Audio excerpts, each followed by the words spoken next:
Então, muito boa tarde a todos.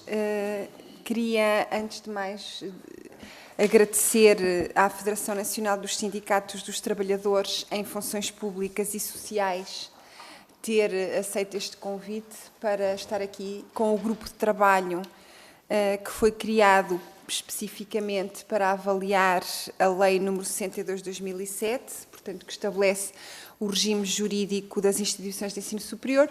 Este grupo de trabalho tem estado a fazer várias audições a diferentes entidades e por isso agradecemos não só a vossa presença como os contributos que enviaram e já de antemão aqueles que considerarem oportuno também enviar. Iremos começar precisamente esta audição com a vossa intervenção de 15 minutos e depois terão a palavra os grupos parlamentares e no final terão novamente 15 minutos de intervenção.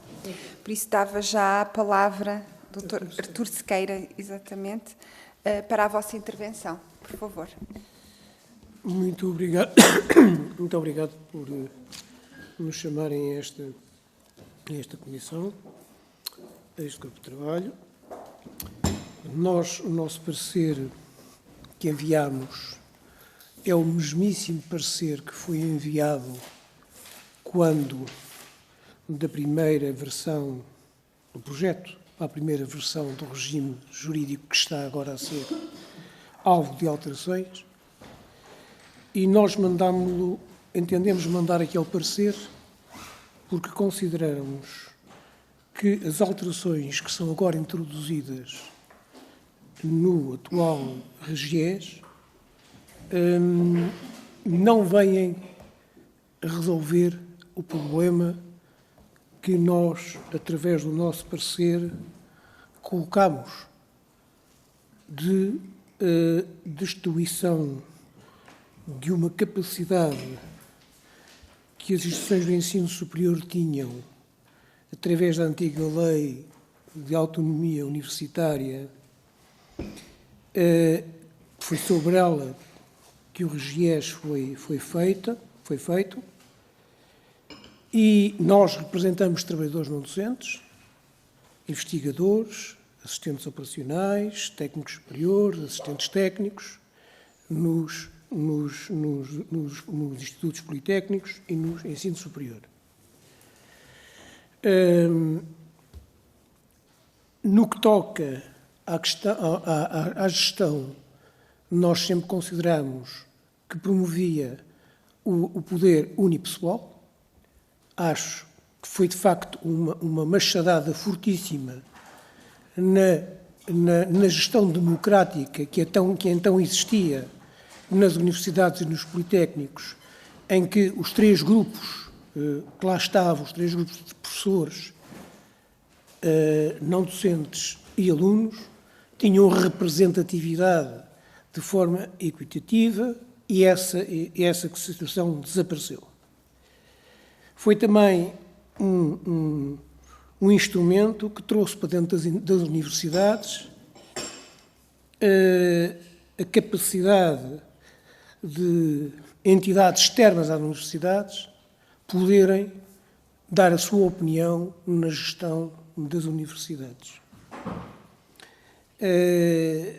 De alguma forma, isto condiciona que, com a autonomia, as universidades pudessem, com a autonomia e o devido suporte financeiro desinteressado, as universidades pudessem definir as suas orientações, porque elas eram focadas muito em direção de grupos que, de alguma forma,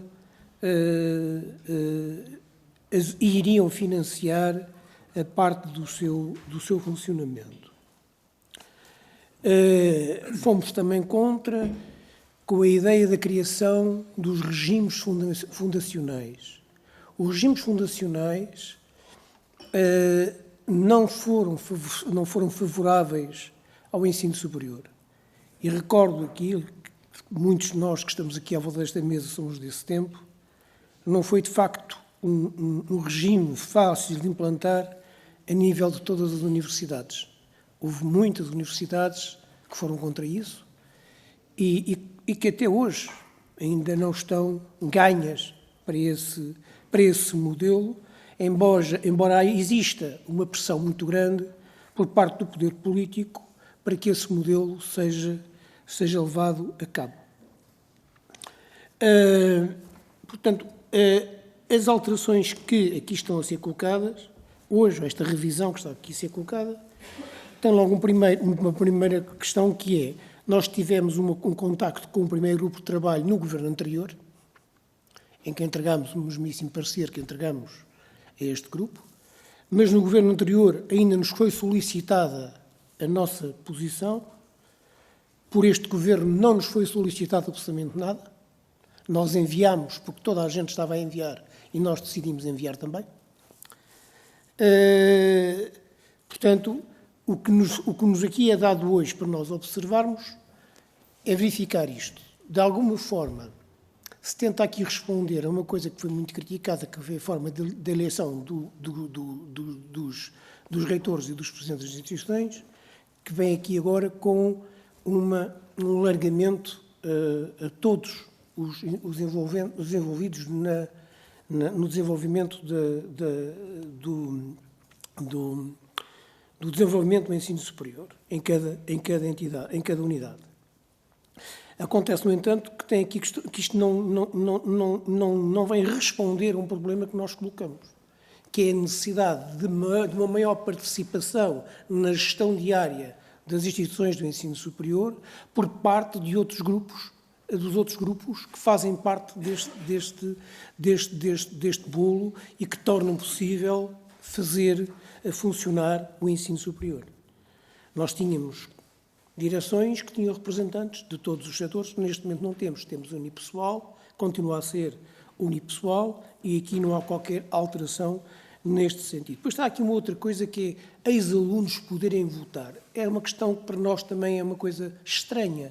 Porque é que ex-alunos têm que votar? Há aqui algum interesse de quem vai a jogo, de ter ex-alunos a votarem para uma direção de uma escola à qual já não estão lá enquanto alunos? É outro aspecto que também é de extrema importância aqui dizer.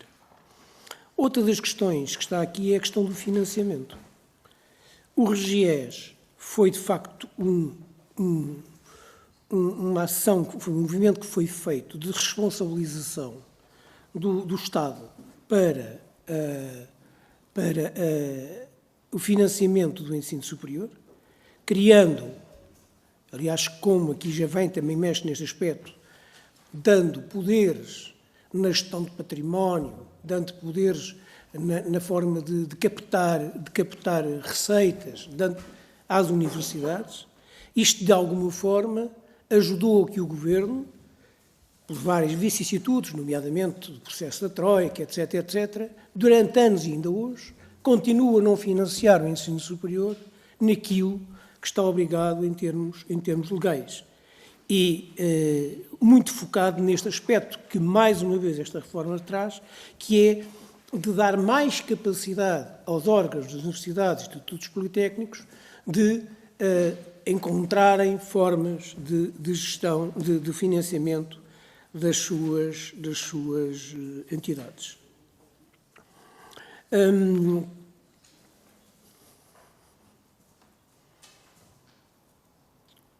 Portanto, a questão da aproximação dos politécnicos ao ensino superior. Aqui vimos uma parte que é uma tentativa de ir buscar legislação que hoje está avulsa e que acaba por ser aqui integrada, como, por exemplo, o doutoramento em algumas instituições dos politécnicos. Vem aqui também criar esta ideia do Instituto Politécnico ter no seu nome a palavra universitário, que também está aqui colocada. Portanto, é uma coisa que aqui está e também a possibilidade, através desta medida, haver uma possibilidade de maior aproximação e até de fusão destas instituições, que nós não sabemos se esta é a melhor forma de funcionamento sobre isto.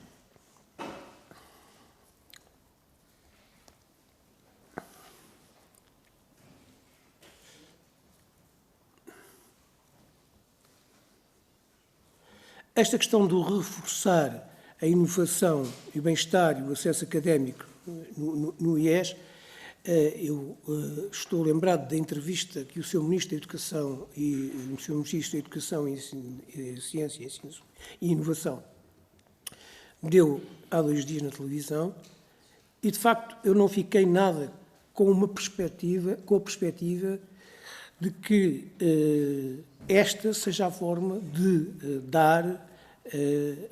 de reforçar mais a inovação, o bem-estar e o sucesso académico. Porque viu-se naquela discussão sobre o sim ou não das propinas, a questão da melhoria do sistema de apoio social, aquela ideia da concorrência com instituições do ensino superior externo. Também a ideia de pôr as nossas instituições a concorrerem umas com as outras. Tudo isto são questões que nos deixam bastantes dúvidas e que elas só se justificam porque, de facto, nós aderimos a uma coisa que se chama Comunidade Europeia e este é o foco da Comunidade Europeia para o ensino superior, que é um foco neoliberal, um foco de concorrência, de ser sempre melhor, e eu não sabemos, temos dúvidas se esta é a melhor solução. Isto depois passando para aquilo que para os trabalhadores que nós representamos. O que é que acontece com os regimes fundacionais? Os trabalhadores que são da administração pública mantêm-se no regime fundacional, mas depois o regime fundacional passa a contratar só trabalhadores em regime privado.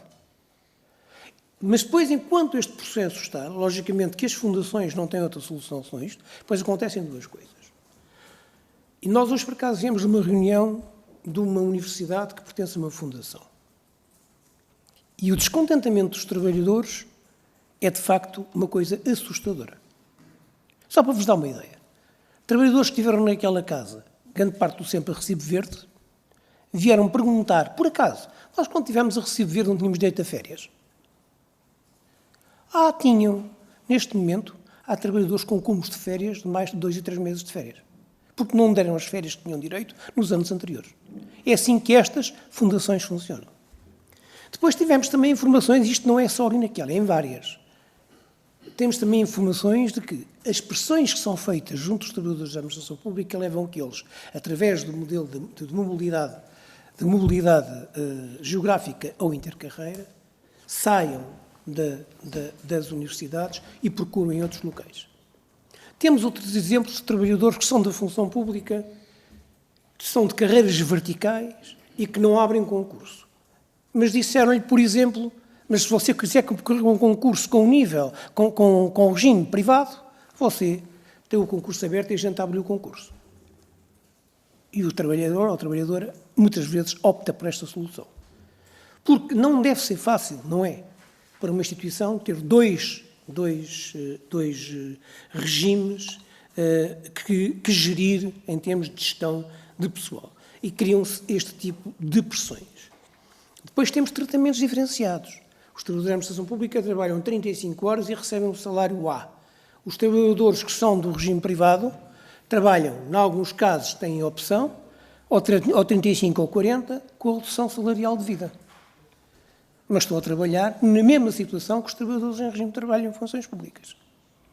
Portanto, estas questões no regime fundacional é um regime extremamente nocivo para quem trabalha nestas instituições. É extremamente nocivo para isso. E depois há um descrédito muito grande por parte dos trabalhadores relativamente às direções destas instituições. Há sempre a sensação de que há um nível de proteção a uns que não há para outros. É isto que acontece atualmente nas fundações que temos aqui. As próprias fundações, a própria universidade também, por via do RGES, não são fundações, criam empresas para contratar trabalhadores. As universidades públicas, não estou a falar de fundações sequer, estou a falar daqueles que ainda não foram regime fundacional, têm empresas que contratam trabalhadores que depois vão trabalhar para a universidade e nunca são trabalhadores da universidade, são trabalhadores daquela empresa. Isto acontece nas universidades. E esta alteração, também na nossa lógica, no que toca à questão da gestão pessoal, vem dar abertura a que as próprias universidades que não adiram ao regime fundacional possam vir a ter abertura legal para contratar em contrato regime privado. Outro aspecto que também é importante aqui colocar é que as fundações deveriam, nos termos do direito da negociação coletiva, da contratação coletiva, deveriam reunir com os sindicatos quando lhes é apresentada uma proposta de contrato coletivo. E muitas delas, ou uma grande maioria delas, nega-se a isso. Temos que recorrer ao Ministério do Trabalho para que essas fundações o façam. Há, de facto, aqui, por parte das fundações, uma tomada de posse de algumas direções de algo que não é seu e que gere como fosse seu. E isto é o próprio sistema, é o próprio RGES que permite que estas situações aconteçam. E termino só dizendo que, de facto, a Constituição da República Portuguesa assume como algo importante, temos um sistema de ensino que inclui ensino superior, que seja inclusivo, que seja para todos.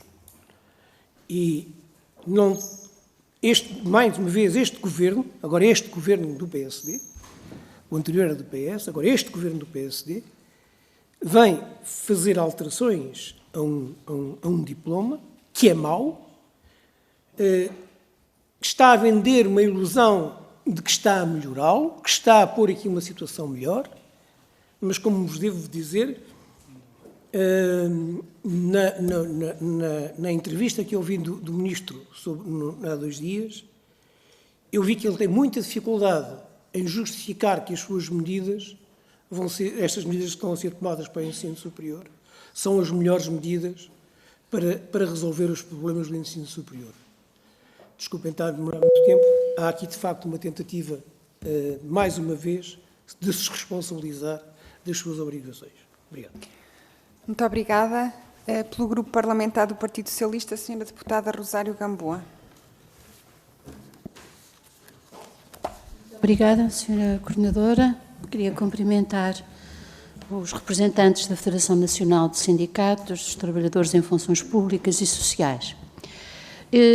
Eu compreendo bem que a vossa forte representatividade é uma representatividade que está situada ao nível dos trabalhadores que vos contactam, sendo que algumas das questões que são transversais e nucleares ao RGES acabam por ter reflexos junto de vocês de uma forma nem sempre direta. Em alguns casos direta, mas nem sempre direta.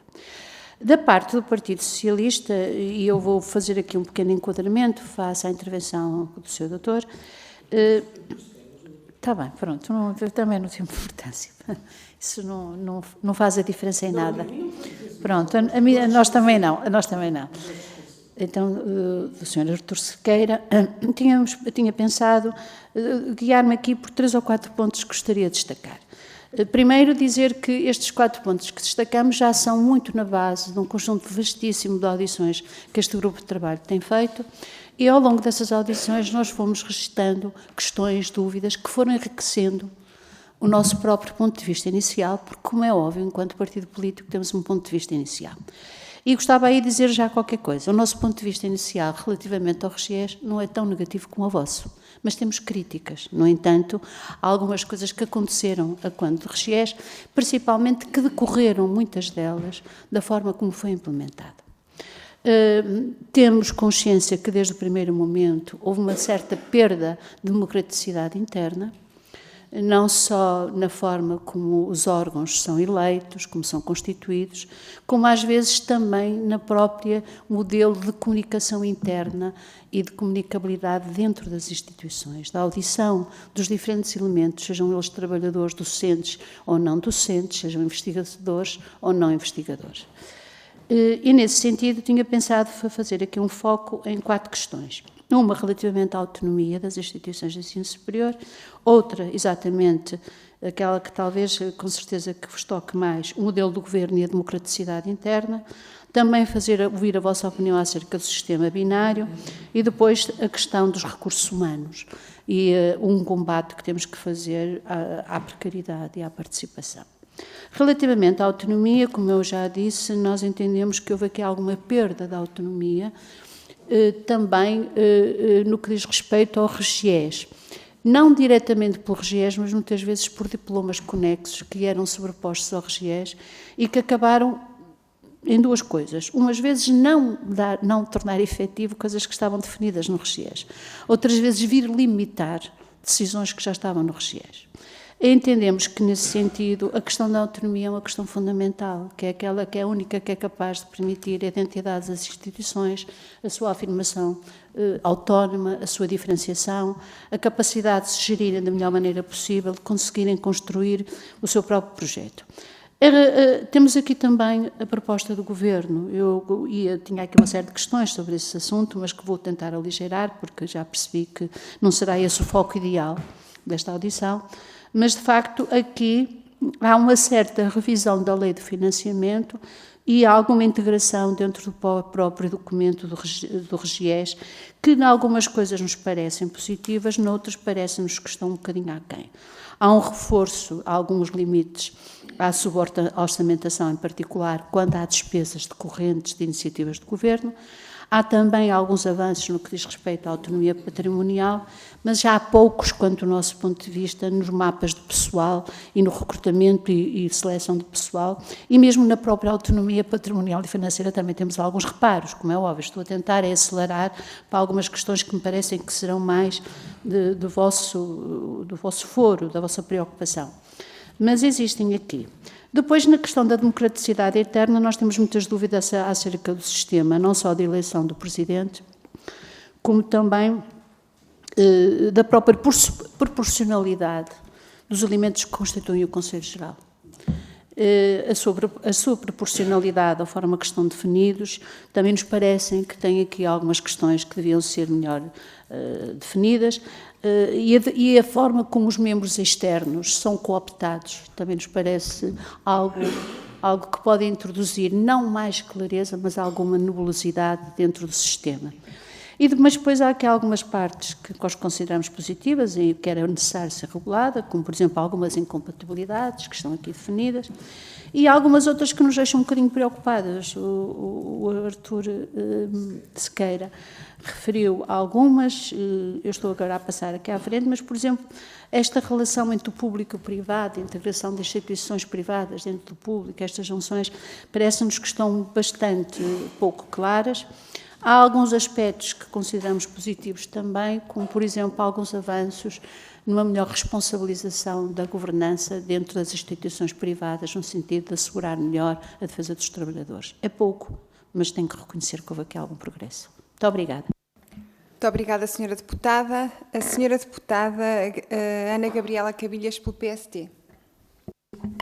Muito obrigada, Sra. Presidente. Cumprimentar as senhoras e os senhores deputados, cumprimentar a delegação da Federação Nacional dos Sindicatos dos Trabalhadores em Funções Públicas e Sociais, agradecer a vossa vinda a esta comissão para este processo de revisão que se quer aberto em diálogo com a sociedade.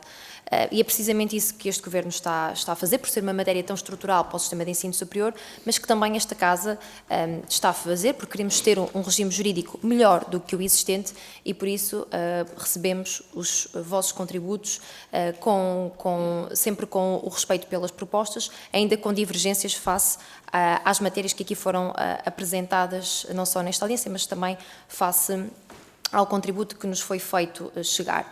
Este Governo tem o compromisso de avaliar e de rever instrumentos legislativos fundamentais ao ensino superior. Nós já demos início ao debate nesta Casa sobre o novo Estatuto da Carreira de Investigação Científica, que foi apresentada por este Governo quando o atual Estatuto está no terreno há quase 25 anos e completamente desajustado face às necessidades atuais. Nós também sabemos que o setor do ensino superior aguarda com expectativa há demasiados anos anos a revisão do regime jurídico das instituições de ensino superior, que para nós foi um marco importante. Contudo, sabemos que está em vigor desde 2007, que já deveria ter sido revisto passados 5 anos, e é por isso mesmo que este Governo apresentou uma proposta de revisão em dezembro passado, porque sabemos que existem um conjunto de barreiras burocráticas que impedem as instituições de conseguirem desenvolver os seus projetos e as suas visões de longo prazo, e está também desajustado face à necessidade da própria sociedade e da resposta que as instituições de ensino superior devem também dar nesse sentido. Sobre a proposta que foi apresentada pelo Governo, eu gostava de me focar em algumas dimensões.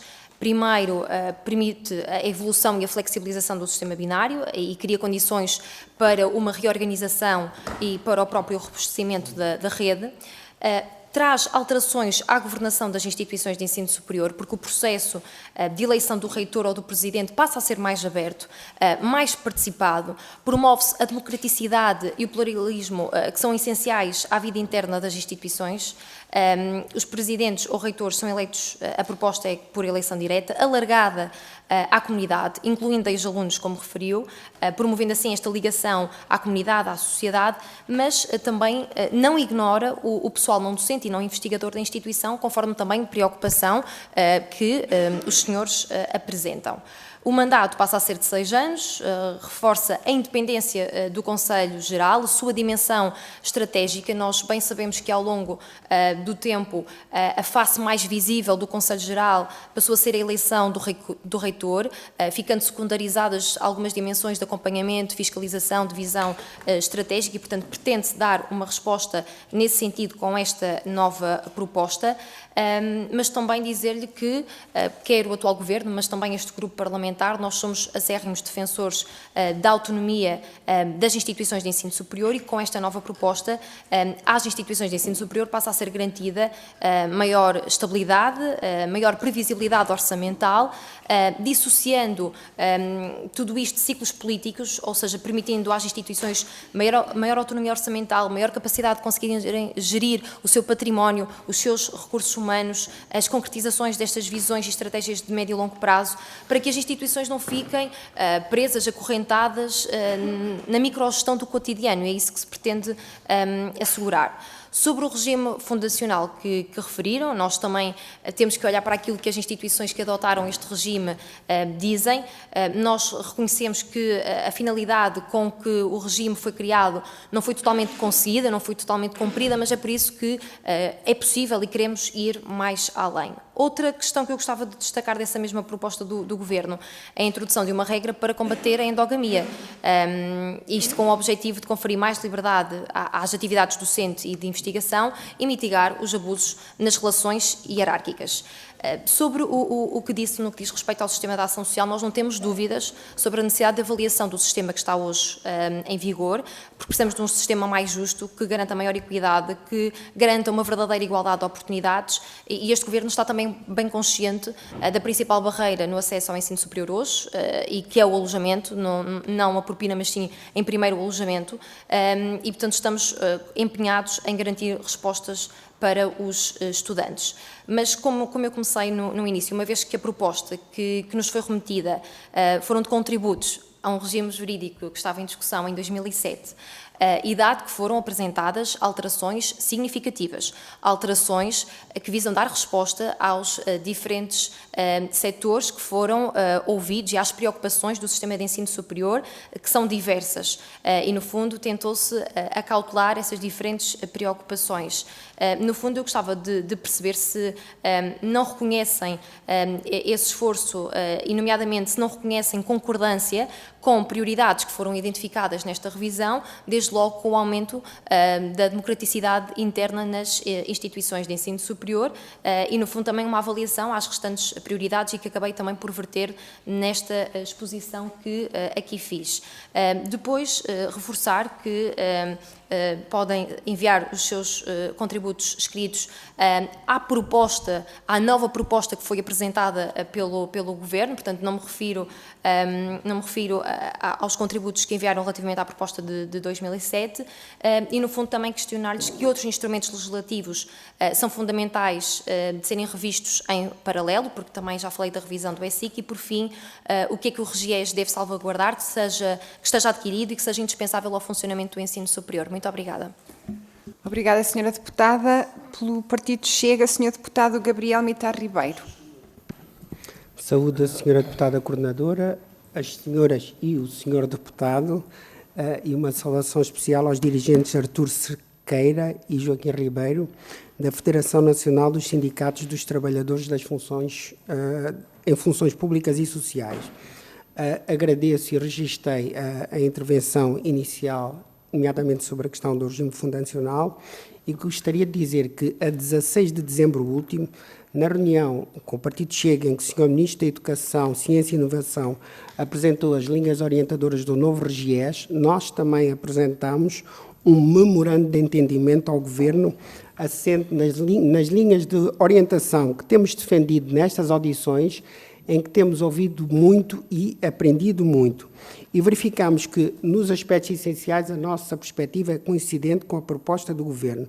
Nós estamos de acordo, por exemplo, sobre o reforço da autonomia das instituições, como é proposto, sobre a proposta de eleição do reitor, porque isso garante a abertura externa através dos antigos alunos.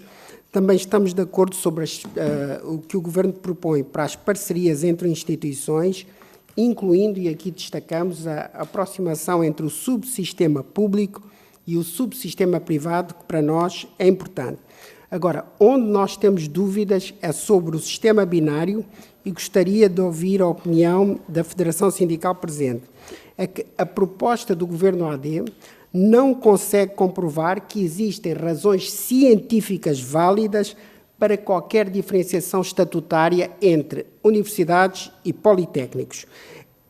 Porque o Governo deixa esta questão outra vez num limbo, a proposta do Governo não vai propriamente no sentido de uma abertura, naturalmente sustentada em critérios transparentes e objetivos, que permitam, por exemplo, a um politécnico em conjunto poder equiparar-se na plenitude a uma universidade, e sabemos que isso depois tem implicações financeiras, implicações em termos de carreiras profissionais a todos os níveis, entre outros aspectos.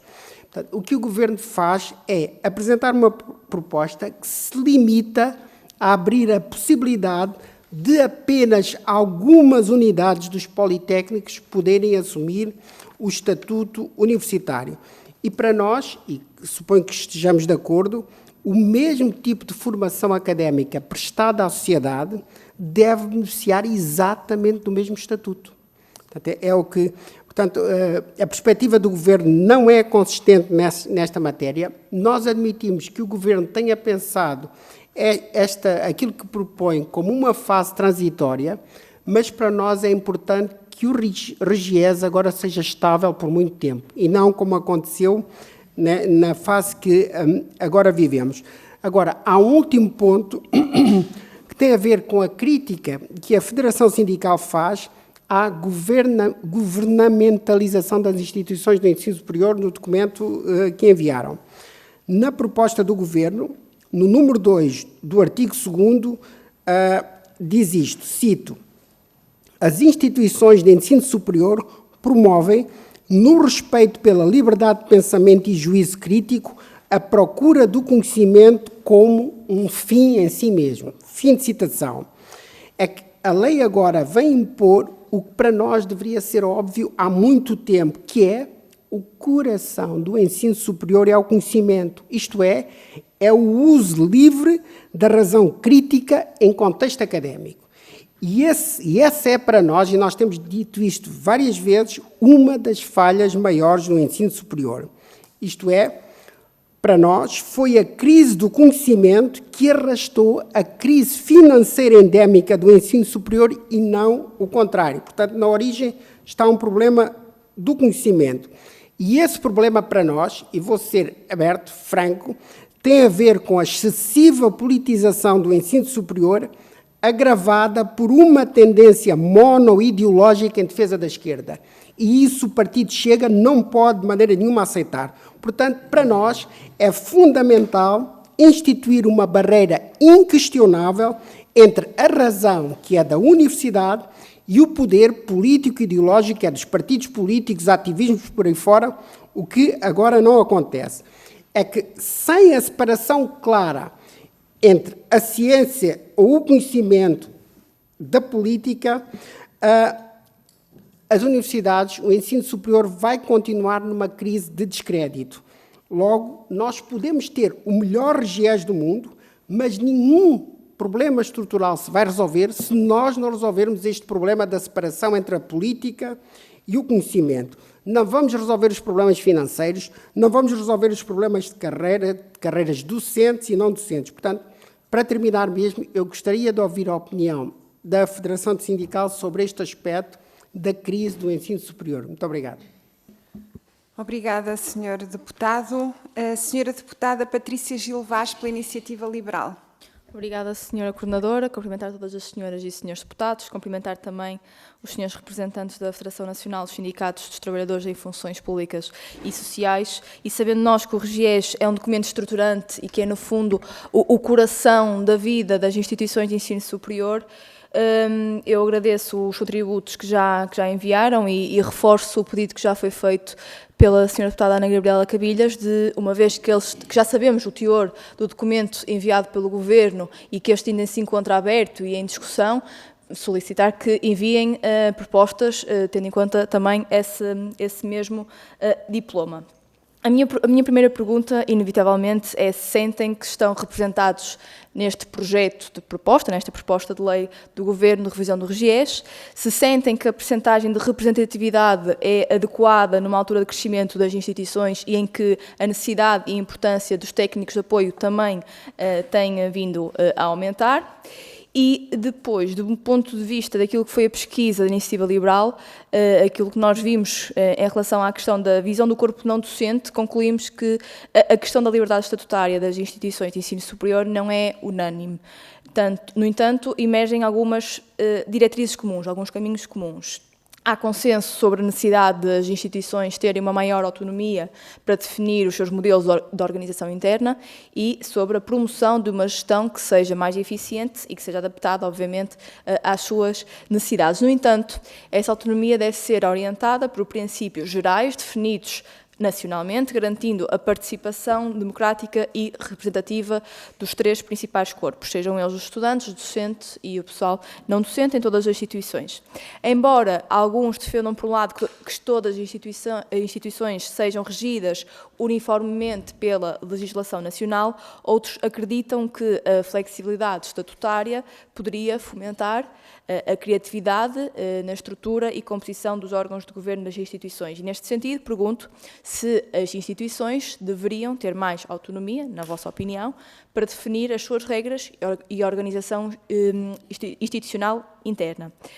O RGES, do nosso ponto de vista, proporcionou avanços significativos, mas expôs algumas falhas que devem ser corrigidas a fim de promover uma gestão mais equilibrada, transparente e representativa das instituições de ensino superior.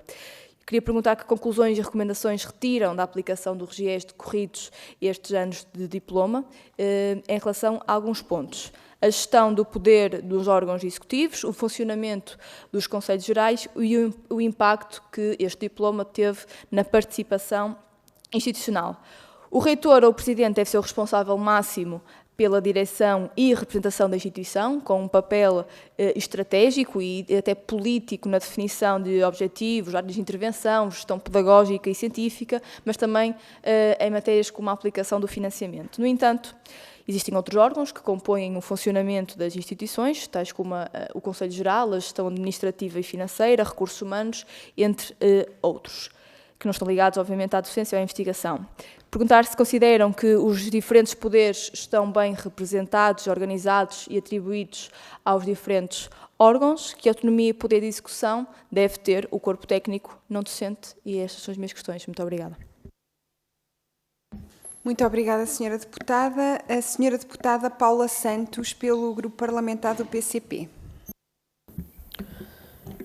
Muito obrigada, Sra. Coordenadora. Eu cumprimento também os dirigentes da Federação Nacional dos Sindicatos dos Trabalhadores em Funções Públicas e Sociais, agradecendo também a partilha aqui da vossa posição, da vossa reflexão relativamente ao RGES. Há aqui algumas questões que eu gostaria também de abordar nesta audição e que corresponde a um conjunto de questões que o PCP tem tido preocupações. Uma primeira, desde logo, a propósito do regime fundacional, a manutenção desta opção do regime fundacional. Nós conhecemos já a realidade concreta em algumas instituições que têm esta natureza. Não resolveram os problemas de fundo com que as instituições estão confrontadas, quer no plano da autonomia, quer do plano do financiamento, mas abriu de facto portas para o avanço numa linha de privatização, até subvertendo aquilo que deve ser as instituições de ensino superior, as decisões e aquilo que devem ser as suas prioridades deve ser em função dos seus interesses e do interesse público e não em função de interesses privados e com integração de entidades privadas nos órgãos de gestão dessas mesmas instituições. Mas teve aqui também um outro impacto, aliás, houve a oportunidade aqui de explicitar no que diz respeito aos direitos dos trabalhadores, porque levou a que muitas destas instituições se deixasse o regime de trabalho em funções públicas e passasse ao contrato individual de trabalho, com tudo o que isso implica na perda de direitos por parte dos trabalhadores. Aliás, nós pensamos mesmo que este regime tinha este objetivo, por um lado, numa linha de privatização, mas é também uma linha de ataque a quem trabalha nas instituições de ensino superior e, portanto, aquilo que nós propomos e aquilo que nós consideramos que é o adequado e que deve ser o caminho é, de facto, a revogação deste regime, a revogação do regime fundacional. No que diz respeito, há depois um outro aspecto que se prende com que todo este RGES significou a perda de democraticidade. Aliás, eu creio que esta é uma das matérias que é, no conjunto das audições que tem havido, e por diversos, os estudantes, os professores, os trabalhadores, têm colocado esta questão, creio que é generalizada, esta preocupação numa linha que avançou de concentração de poder e de perda de participação dos estudantes, dos docentes, dos trabalhadores nas decisões das instituições. Ora, nós consideramos que o caminho tem que ser num caminho, de facto, de maior democraticidade e da participação efetiva dos diversos corpos nos órgãos de gestão e nas decisões por parte da instituição. Esta era a segunda questão que queria colocar. Há pouco fiz referência relativamente aos impactos e às consequências do regime fundacional nos direitos dos trabalhadores. Não fiz referência a um aspecto que também tem vindo a afetar, que se prende com a precariedade e que tem havido em diversos trabalhadores com vínculos precários e é transversal, mas é muito expressivo nas instituições as instituições com regime fundacional. A terceira questão que gostaria de abordar prende-se com as questões da autonomia e o financiamento. De certa forma está interligada com a primeira, mas a verdade é que este regime, como referi, não resolveu esses problemas, muito pelo contrário, e a verdade é que é preciso avançar na perspectiva que nós temos para as instituições de ensino superior, por um lado, consagrar naturalmente e assegurar a autonomia administrativa e financeira e, por outro lado, assegurar via o Orçamento de Estado o adequado financiamento. Há aqui questões que se cruzam, que não resultam só do RGES, prende-se também com a Lei de Financiamento das Instituições de Ensino Superior, mas que elas acabam, pois, por estar cruzadas entre si. E nós consideramos que o caminho não pode ser, aliás, contrariamente até à afirmação que o Ministro da Educação fez há dias numa entrevista num canal televisivo, o caminho não pode ser de financiamento através de propinas, de taxas e emolumentos que subcarregam as famílias e, mais do que isso, constituem de facto um obstáculo no acesso ao ensino superior. Mas aqui deve também ser assegurado, não é? Quando falamos do adequado financiamento, numa perspectiva que as instituições possam naturalmente cumprir a sua missão, de assegurar a gratuitidade, mas de assegurar também os direitos dos trabalhadores. Uma perspectiva de desenvolvimento de carreira, com salários naturalmente dignos, progressões e uma carreira que naturalmente valorizada. O financiamento tem que ter em conta todas estas componentes para se de facto também avançar numa perspectiva da valorização dos trabalhadores das instituições do ensino superior. E uma última questão, já estou no limite do tempo, aliás já ultrapassei, mas vou fazer só de uma forma muito breve, que se prende, porque um dos aspectos que tem vindo também a ser discutido é o sistema binário versus sistema unitário. O PCP há muito que tem a sua posição clarificada relativamente a esta matéria e consideramos que não faz sentido haver... A verdade é que o atual sistema como está entre a Universidade e o Politécnico mantém um conjunto de discriminações e desigualdades que não fazem nenhum sentido. Consideramos que deve avançar numa lógica de sistema unitário e nada isso compromete as especificidades de cada uma das instituições de ensino superior. Aliás, nós conhecemos hoje as instituições universitárias, politécnicas, têm especificidades próprias e isso pode e deve ser mantido, ou seja, pondo fim a discriminações e a desigualdades que hoje persistem sem qualquer sentido. Muito obrigada. Obrigada, Sra. Deputada. Para uma intervenção final, então, o Sr. Dirigente Joaquim Ribeiro. Faça favor.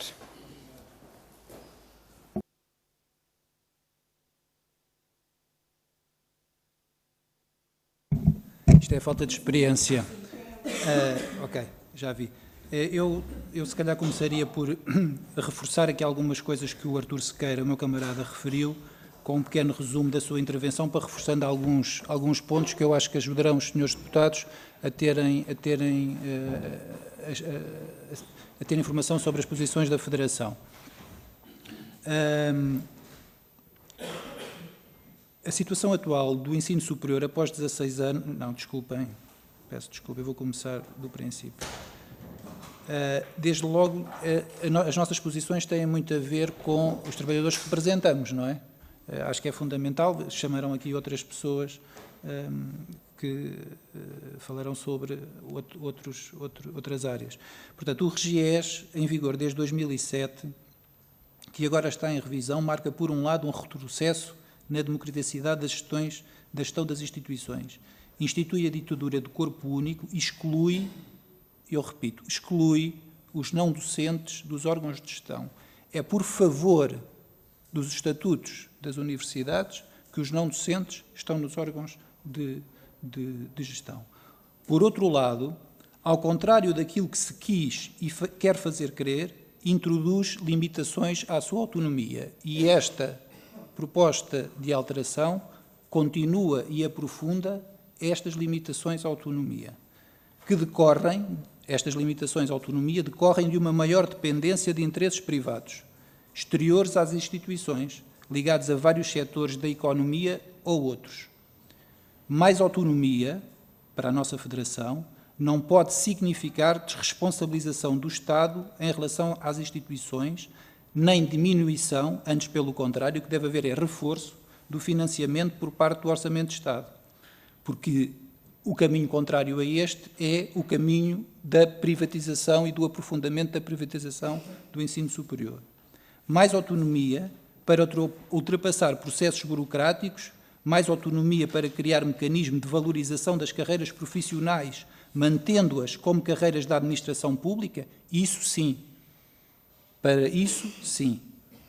Mas mais autonomia no sentido do caminho iniciado em 2007, que agora se pretende aprofundar, o caminho de abrir a porta à destruição do vínculo, à diferença de tratamento entre trabalhadores da mesma instituição, não. Senhores deputados, da nossa leitura sobre aquilo que está agora em marcha e das posições dos atuais dirigentes das instituições do ensino superior, aquilo que se prevê para os trabalhadores não docentes, depois da publicação deste RGES, se ele for mantido nesta versão, é o seguinte: é acontecer aos trabalhadores não docentes, aos trabalhadores técnicos administrativos, que são os pilares do funcionamento das instituições, aquilo que hoje já acontece aos trabalhadores do regime fundacional. Todos eles passarão a ser contratados em regime de direito privado. Esta é uma preocupação que nós não podemos deixar de aqui manifestar. E isso, para nós, é inaceitável e terá, com certeza, a luta destes trabalhadores. Ao mesmo tempo que isto acontece, Os trabalhadores docentes mantêm o vínculo público. No nosso ponto de vista, e bem, mas não há nenhuma razão para os outros trabalhadores perderem o vínculo público e o contrato de trabalho em funções públicas. Mais autonomia para continuar a permitir ou até aumentar a possibilidade ilimitada da criação de organismos paralelos dentro das instituições públicas, e aqui não estamos a falar daquelas instituições que passaram ao regime fundacional, estamos a falar de instituições públicas de direito público, portanto, que já hoje têm, como os senhores deputados saberão, instituições particulares sem fins lucrativos, que o meu camarada Artur apelidou e bem de empresas que, na relação laboral com os seus trabalhadores, elas contratam em direito privado, elas têm lá trabalhadores, são uma forma de perpetuar a precariedade. Portanto, como eu estava a dizer, mais autonomia para serem criados organismos paralelos dentro destas instituições públicas, sejam eles consórcios, instituições particulares sem fins lucrativos, centros de formação, centros de investigação de direito privado, não, porque isso significa a perpetuação da precariedade laboral. Isso significa que trabalhadores que estão há 20, há 30 anos a cumprir horário de trabalho, com subordinação hierárquica, a executar funções permanentes, vão continuar sem saber como é que vai ser a sua vida no próximo ano, no próximo mês ou na próxima semana. A situação atual do ensino superior após 16 anos regies é o subfinanciamento das instituições, a degradação da física das instalações e equipamentos, a falta de trabalhadores. A situação é mais grave numas instituições que noutras, resultado da aposta em áreas de conhecimento em detrimento de outras, falta de trabalhadores que levam ao aumento do assédio laboral, e isto também liga com outra legislação, que é o CIADAP e a avaliação de desempenho, não é? Portanto, e estas duas leis entraram em vigor mais ou menos na mesma altura. Portanto, assédio laboral, aumento da exploração, degradação das relações laborais e sociais, criando um ambiente de grande tensão. Tudo isto é transversal a todas as instituições, mas aquelas que passaram ao regime fundacional têm, em alguns casos, situações de extrema gravidade, principalmente, e depois dos defensores da passagem a este regime sempre terem defendido que os trabalhadores em contrato individual de trabalho nunca iriam ter menos direitos que os trabalhadores em contrato de trabalho em funções públicas, e isso não se mantém. Portanto, esta Federação fará, e reforço aqui, forte combate a um regies que traga autonomia da gestão de pessoal, que permita às instituições passarem todos os trabalhadores e destruir o vínculo público, e é isso que nós estamos convencidos está em marcha, e isso alertamos e reforçamos a necessidade dos senhores deputados não acompanharem essa situação. Respondendo aqui agora, para terminar, que acho que ainda tem, então ainda cabe aqui a questão. Vou dar alguns exemplos que eu acho que é importante, porque eu sei que os senhores deputados nem sempre têm no concreto. É dito, e os senhores deputados, quando fizeram, o legislador, quando fez a lei, disse que passa-se ao regime fundacional, mas os direitos dos trabalhadores são mantidos. No ISCTE, entre 2008 e 2021, um técnico superior era contratado para a primeira posição remuneratória da técnica superior, quando no resto da administração, ao lado na Universidade de Lisboa, um técnico superior sempre foi contratado para a segunda posição, porque a lei não permitia ser contratado para a primeira posição. No ISCTE, foi só depois do acordo de empresa que este sindicato assinou, já agora, depois de pedir a conciliação, porque apesar da boa vontade da senhora reitora, foi sempre arranjando mecanismo de atrasar o início da negociação, foi só portanto, 12 anos depois, que os trabalhadores da carreira técnica superior se viram reposicionados na segunda posição remuneratória, tal como os seus colegas da Universidade de Lisboa. Portanto, isto é um exemplo concreto de quando se legisla, pensa-se que se vai garantir igualdade de direitos, e isso não acontece. Uma mais recente é da Universidade Nova de Lisboa, que tem a ver com a alteração que o Governo, maioria absoluta do PS, fez, que, pronto, nós temos posições diferentes, o Governo valorizou muito a questão dos técnicos superiores com doutoramento, que foram reposicionados na carreira 2 posições acima daquelas em que estavam por terem o doutoramento, e a Universidade de Nova Lisboa recusa-se a fazer isso aos seus técnicos superiores com doutoramento, com contrato individual de trabalho. Portanto, os senhores deputados, quando tomarem as vossas decisões e as vossas propostas, acho que têm que ter o conhecimento desta realidade. Não é assegurado, com a destruição do vínculo, não está garantido isto. Isto é de extrema gravidade para nós. Agora, eu acho que mesmo assim conseguimos responder a algumas das questões, ainda que não diretamente. A questão da representatividade dos não-docentes nos órgãos. Os não-docentes, neste momento, devido aos estatutos de quase todas, têm no Conselho Geral das Universidades um representante. E não os Conselhos Gerais das Universidades e os Conselhos de Escola das Faculdades são eles que elegem o presidente ou das faculdades, ou institutos, ou o reitor, no caso das universidades. E, portanto, é evidente que estes trabalhadores não se sentem representados nos órgãos de gestão.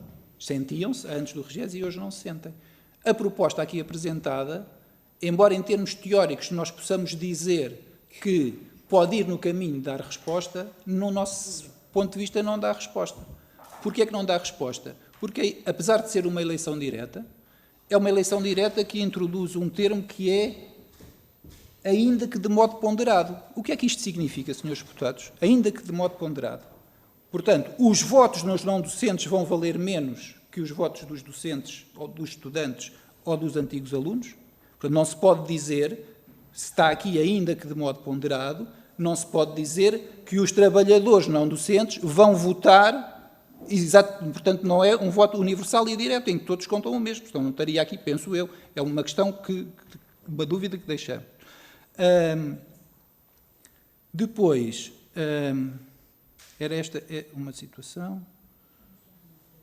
Portanto, aqui foram vários, mas aqui a senhora deputada da Iniciativa Liberal perguntou diretamente que os trabalhadores não se sentem que estão representados nos órgãos de gestão e não se sentem, com estas alterações, fiquem representados nos órgãos de gestão. Parece-nos a nós, vamos dar aqui um rebuçado, ao mesmo tempo que lhes destruímos o vínculo, porque, no fundo, acreditamos que é isto que está aqui a acontecer, a destruição do vínculo dos trabalhadores não docentes, dos trabalhadores técnicos e administrativos, vamos dizer que eles, de forma ponderada, nem podem votar. Outra questão que tem a ver ainda com as eleições é como é que se vão fazer os cadernos eleitorais dos antigos alunos? É uma questão que também nos... Pronto, embora não seja uma coisa direta que diz respeito aos nossos aos trabalhadores, como é que se vão fazer? Serão que são aqueles grupos que são criados nas faculdades? Eu sou trabalhador do técnico. O técnico tem um grupo de antigos alunos, alumínio, ou não sei. Para ser antigo aluno, tem que se pagar uma cota qualquer para ser antigo aluno. São só esses grupos, não é?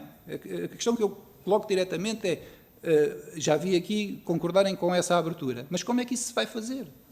Que interesses depois é que esses antigos alunos vão representar? A mesma coisa relativamente aos cooptados. Eu peço desculpa se não for assim, mas nesta alteração também está lá colocado que os cooptados devem ser mais que qualquer outro corpo. Mas aumentam, acho que aumentam ligeiramente o número do que já existe. Portanto, do nosso ponto de vista, isso é um caminho para mais intervenção dos direitos privados nas instituições. Isso, do nosso ponto de vista, não é autonomia. Agora, enquadrando também aqui um bocadinho as questões que a deputada do PCP colocou. A autonomia, do nosso ponto de vista, é as universidades terem financiamento por parte do Orçamento de Estado que lhes permita, de facto, definir os caminhos que pretendem seguir. E não concorrer a fundos europeus, a projetos europeus, que, no fundo, até pode não ser aquilo que elas queriam mesmo fazer, mas são obrigadas a fazer aquilo porque têm que ter financiamento para poder dar aulas. E isso, do nosso ponto de vista, não é um caminho adequado. Pronto, eu também queria aproveitar, já que tenho aqui este tempo de antena todo, não queria deixar nenhuma questão. Queres falar sobre o sistema binário a seguir? Se a gente...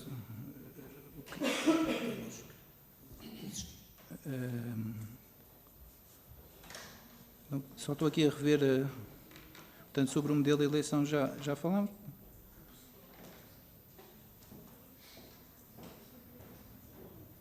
E também temos algumas dúvidas. O assédio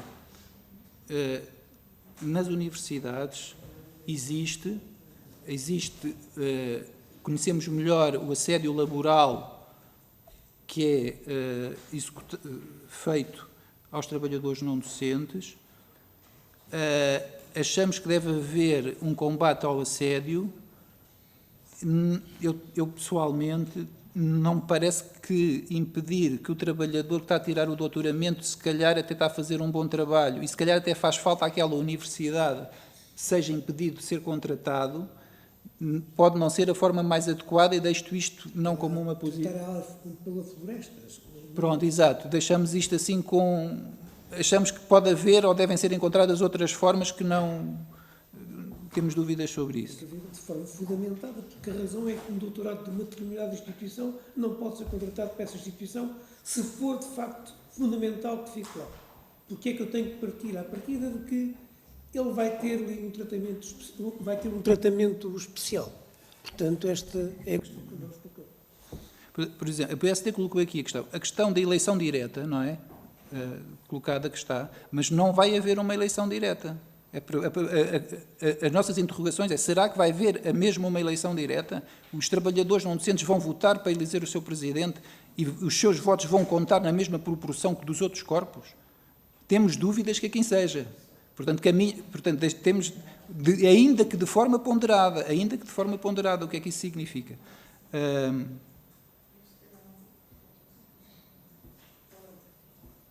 Pronto, acho que não sei, queres completar alguma coisa?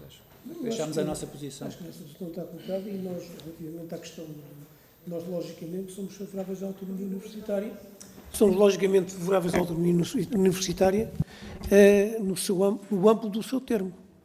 Agora, a autonomia universitária, como tem vindo a ser exercida, é de alguma forma condicionada. Outra questão, a questão do financiamento. Nós temos áreas de saber que são mais geradoras de financiamento do que outras. E não podemos... a lei de financiamento do ensino superior tem isso em consideração e isso não pode ser esquecido. Isso. Muito obrigado a ambos. Damos por terminada esta audição, agradecendo mais uma vez a vossa presença, os vossos contributos e manifestando a disponibilidade do grupo de trabalho para receber e continuar a receber até finalizado este processo todos os contributos que considerarem úteis. Muito obrigada.